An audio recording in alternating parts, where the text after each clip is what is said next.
Matt Johnson, welcome back to the podcast. How the hell have you been, sir? I've been great. I think the last time we talked was about we were talking about Operation Avalanche. Oh, Probably is that? yeah. You were giving some tidbits because it was when you were still filming it, I believe. Oh, really? Oh, so we talked a while ago. Wow.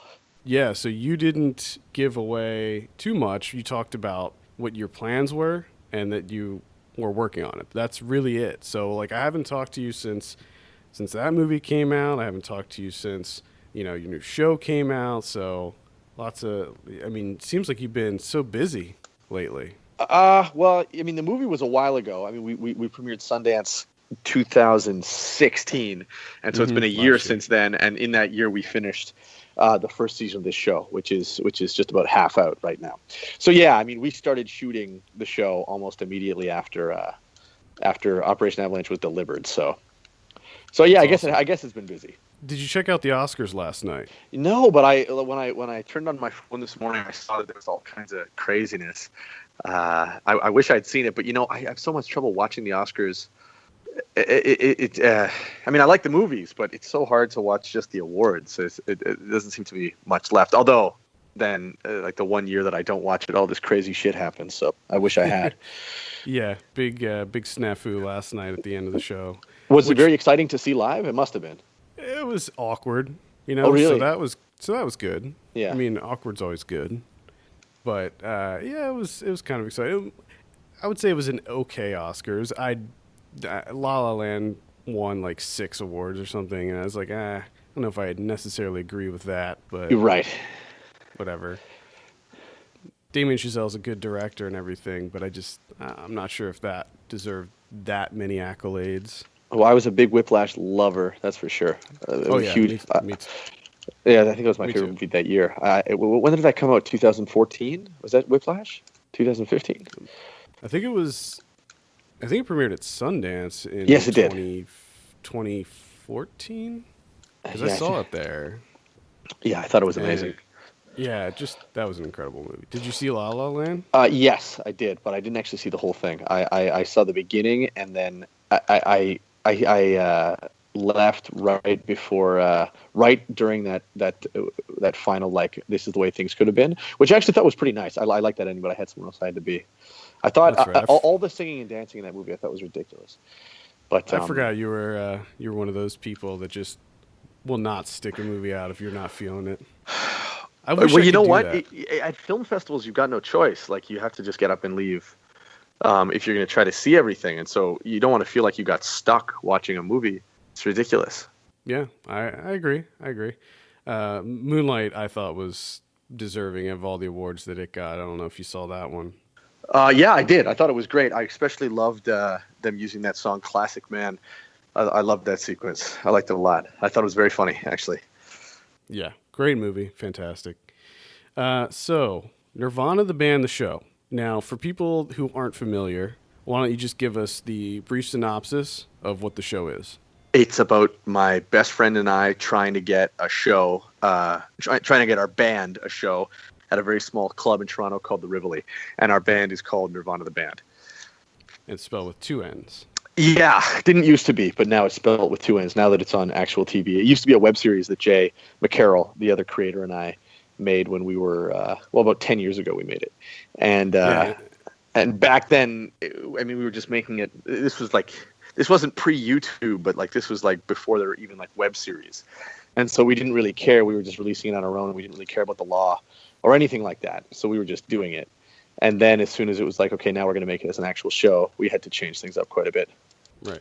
And I'm going to come back to that in just a few minutes because there's a lot of questions I have about rights and things like that, licensing.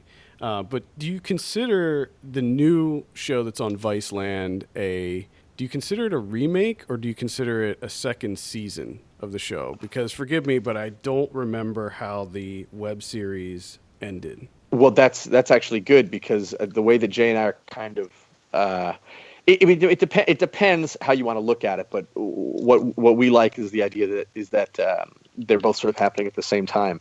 That it's not really a season 1 and a season 2, but that our show exists inside of that other show. then Okay. that logic breaks down depending on how you want to look at it. But the end of the web series definitely works as the end of the entire series, and all these seasons that we're making right now can kind of fit in between there, depending on how you look at it. Is the But web series still available? no. I didn't think so. I looked for it because in preparation for this, I was like, oh, I don't remember how it ended. I want to go look it up, and I nope, couldn't find it. There are places you can find it. I know some people have like put it on a G drive on like a public Google Drive, and you could get it on Pirate Bay for a while. But and some people of course still have our DVDs, but we'll put it back out sometime. Like Okay. it'll be available again at some point. So my next question is about your relationship with Vice. So with Operation Avalanche, if I'm not mistaken, that was distributed or co-distributed by Vice. Actually, they signed a distribution deal with Lionsgate after we'd finished it and delivered it. I think even after we premiered at Sundance, believe it or not, and it was based on the great relationship that we had making the show, that they decided that they wanted to start participating in Operation Avalanche, and I think they came on as a distribution partner, but it was a really great relationship. And then that later formulated into this new show, which is the first scripted series that Viceland, the TV channel, has.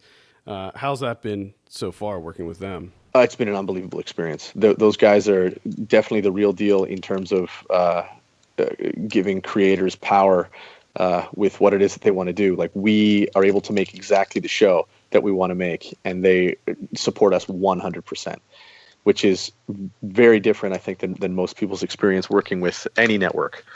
It seems like it's almost a side effect of how much Vice is doing.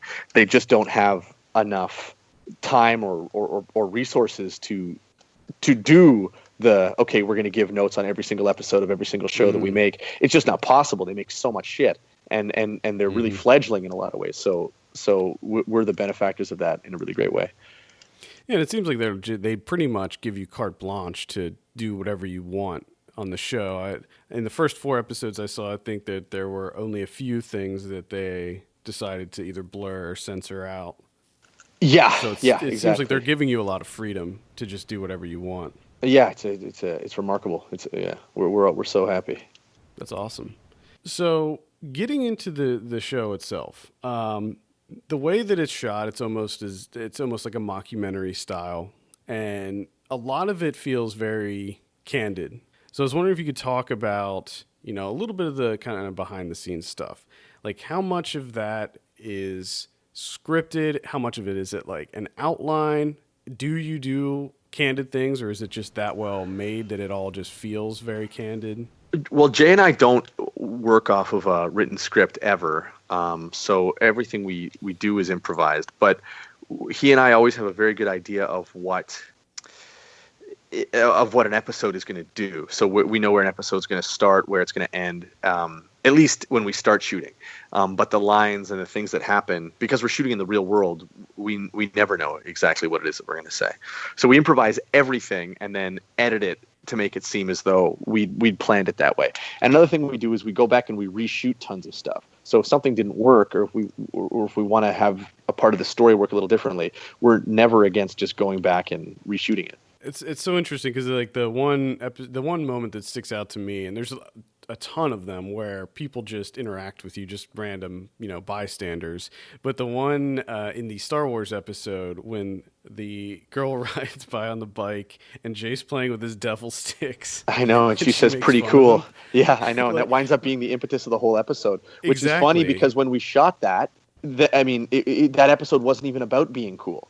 For people who haven't seen it, the episode is basically Jay feeling dejected that they're not cool enough, and then Matt trying to prove how cool it would be by doing this crazy fight. But that was not the plan for that episode, and it was only because that moment was so great that we were like, oh, let's try to shape everything around that. And so the whole episode changed, and it became about Jay not thinking they were cool enough.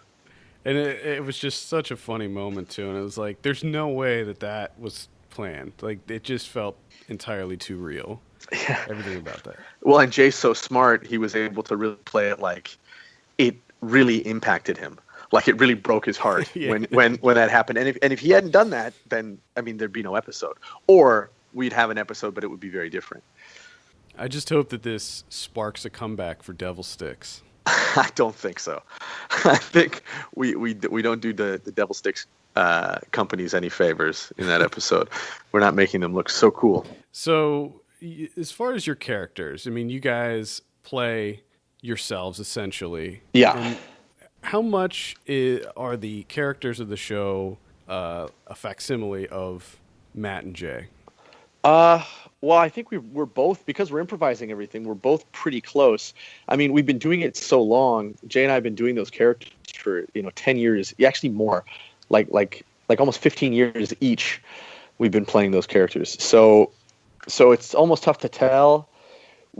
He always knows when he's being himself, and I always know when I'm being myself in character. So when we're deviating from it, it's tough to say if we're deviating from our own personality or from what the character actually is.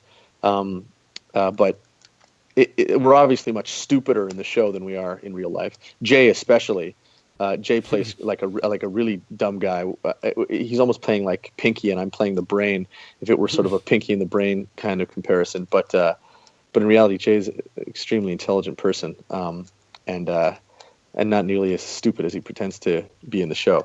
So I don't know. I mean, the what we say is definitely coming from a real place, but we're also trying to be funny and be as stupid as we possibly can get away with being. So You say it's fair to say that you're maybe trying to portray a slight caricature of yourself.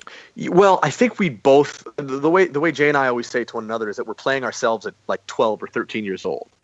Like the things that we thought were acceptable at that age, what we thought were cool, the things that we had fun doing or talking about at that age, that's what we're doing. These guys are basically stuck at that exact range. And I always like stories of Arrested Development, so that's Us too. one thing that definitely drew me in. The other thing that drew me in is the copious amounts of pop culture references that you inject into the show. And I mean, there's like some like entire episodes are themed around like a specific movie or TV show. I take it that you just love those pop culture things and wanted to put them in the show. Yeah. Well, Jay and I, when we first made the web series, were like, oh, let's just, that wasn't the plan originally. It was, I think, once we got to episode 2 of the web series that we were like, oh, I mean, this is our show. We can do whatever the hell we want. We might as well like put in as much crazy illegal shit as we can because we like this stuff. And so we started using like songs that we didn't have the rights to, clips from movies and television shows that we just liked, that we were watching at the time, that we thought were cool. That we thought were cool. Well, the other interesting thing about that is that you kind of tap into nostalgia in a way, and that's really kind of big right now. And back then, when you were doing the web series, I mean, you were kind of spearheading that whole like nostalgia is cool movement, where people are playing retro video games and stuff like that. Yeah, well, that was 2006, and that again came from the concept of these guys are just 13-year-old kids. And of course, when Jay and I were 13, it was the 90s. And so that's just where these guys were being informed. And I think it's just good luck that now all that stuff has become popular again, and that we're remaking the show. It really is just incredibly fortuitous that those two things happen at the same time. But it speaks to something larger, which is that these guys, these two characters, really do care about their shared history. Like sure. They love the video games that they play, and they're not over it. Like they just haven't moved on in the same way they haven't moved on from wanting to play this show at the Riverdale. So I think that it speaks volumes about their maturity. Yeah, definitely. Kudos for the King of Fighters reference in the one episode. I think that was the Star Wars one. Yeah, I'm happy you noticed that King of Fighters reference, because that's one of those things that you do on a Hail Mary, and you do not think people are going to notice. And the fact that you did is awesome. Next thing I want to talk about is the licensing. I want to talk about how you managed to get the rights for all of the things that you included in the show. Generally, when you're seeing something licensed, you're talking about like music or footage and things like that.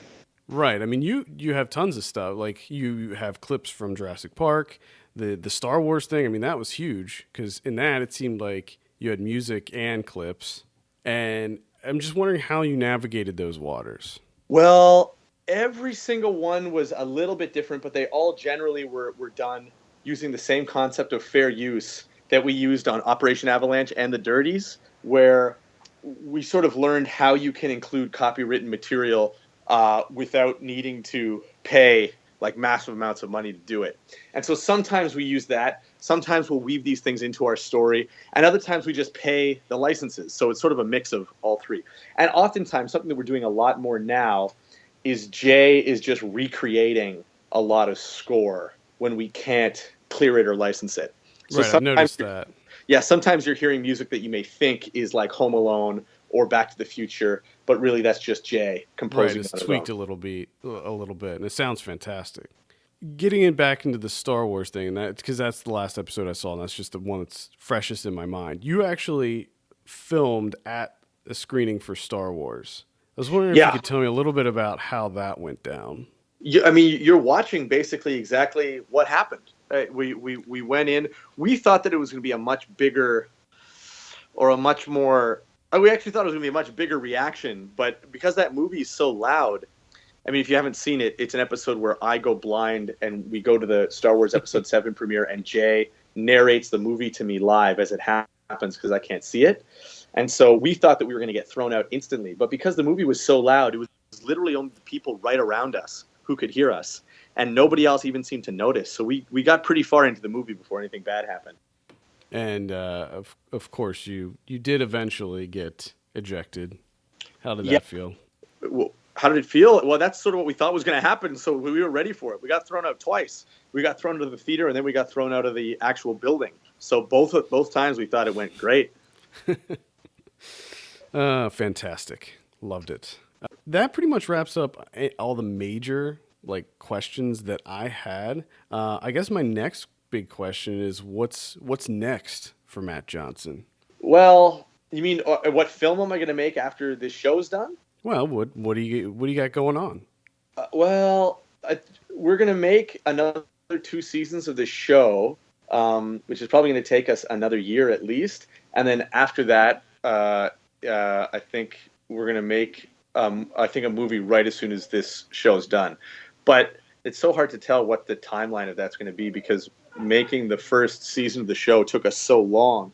It was like it took us a full year, like working all the time to make it. So there's no way to know what when we're going to be able to do something new.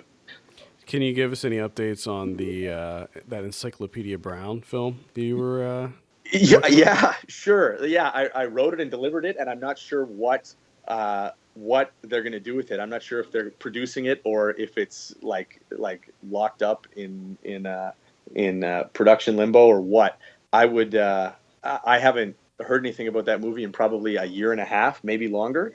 So I have no clue. I'd like to Uh, see something with it, but again, I've got no idea. Maybe you could work on a Boxcar Children one if that doesn't work out. See, I didn't read Boxcar Children. That's funny. I didn't. I didn't know that series nearly as well as I knew Har- Encyclopedia Brown. Hardy Boys? Yeah, well, Hardy Boys is the OG. My dad read those to me when I was a little kid. But I think they've tried that. Haven't they made a Hardy Boys movie already? Maybe, I don't know. Or a television It series? seems like something to be on the CW or something. Yeah, it would You be know, a one, good. one of those teen young It, adult things. it would be very similar to Riverdale, is what it seems like. Have you seen that show? Yeah, I watched the first episode, and I know Jay has seen the first three. How many of those episodes have you seen, Bert? It's a new one I got to catch up with. Yeah, he's more caught up than me. I don't. I saw the first one and I thought, okay, yeah, this is cool, but I just haven't watched anymore. I wasn't into it. I couldn't get on board. It It was reminded me of the OC quite a bit, except a little bit more campy. But yeah, it didn't. It wasn't exciting enough that I went on to watch more of it. But you know what? There's some people telling me that it gets better, so I'm going to give it another shot. I might have to keep. I only saw the first episode. I was hoping that it would be like Archie meets Twin Peaks. You know, something very kind of like a twist on the Archie thing, and it'd be kind of weird and bizarre. But didn't really seem like it was heading that direction, so I gave up pretty quickly. But At any rate, Matt, thank you so much for taking the time out of your very busy schedule to talk to me. I really appreciate it. Yeah, you're welcome, man. Call back anytime. All right. Have a good one. See you later. Thanks again, Matt. Nirvana the Band, the show is airing now on Viceland.